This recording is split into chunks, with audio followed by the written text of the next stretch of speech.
বন্ধুরা, আমি যে ডোটা মেখে রেখেছিলাম, এই যে দেখো। তো এর মধ্যে আমার অনেক কিছুই মশলা দিয়েছি, খাবার সোডা, কালো জিরে, আর লঙ্কা কুচি করে, হিং, লঙ্কা কুচি, চিনি, নুন, আর তেল, সুজি, 1 প্যাকেট সুজি, আর আটা। আটা মানে ওই রুল ময়দা নয়, রুল ময়দা দিইনি আমি, এমনি যে গমের যে ময়দা হয় সেই ময়দা দিয়ে মেখেছি। নুন চিনি পরিমাণ মতন দিয়ে দিয়েছি। তো আর একটু জোয়ানকে ম্যাশড করে নিয়ে মেখেছি। আর তাছাড়া জল না দিয়ে এটাতে আমি তরকারির যে রস গ্রেভিটা হয় সেই গ্রেভিটা দিয়ে এটাকে মেখে নিয়েছি। তো মাখা হয়ে গেছে, দেখো খুব সুন্দর হবে। তো মেখেও আমি এই যে আরও লুচি করলাম, লুচির মতন বা এর মতন, এই পিঠে টাইপের। এই যে কেমন ফুলেছে দেখো, আমার ফুলি ফুলি। তো এই যে হয়ে গেছে। তো এই করেছি। তো এখনো ভাজতে আমার অনেকটা বাকি। তো ভাজা হোক, তারপরে তোমাদেরকে আবার দেখাবো আমি। ততক্ষণ ব্রেক। এই যে আমি আবার ভাজতে লেগেছি, ভাজা হচ্ছে আমার। তো বিভিন্ন রকম সাইজে আমি ভাজছি, কারণ এটা বরফি আকারে। এই যে দেখো।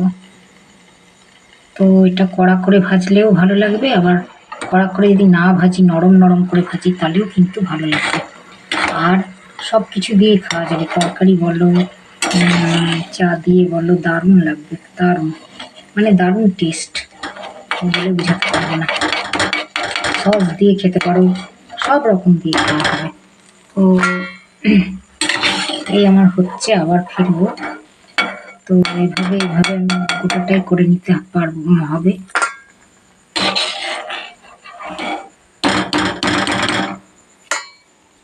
আচ্ছা, আবার ব্রেক। এই যে ভাজা হচ্ছে কেমন দেখো।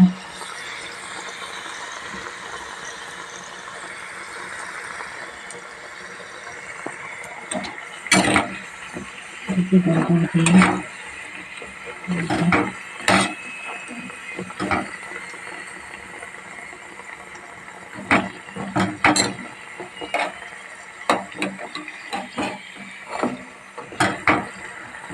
কড়া করে ভাজলে কড়া, আর কড়া করে যদি না ভাজি তাহলে লুচির মতন ফুটবে।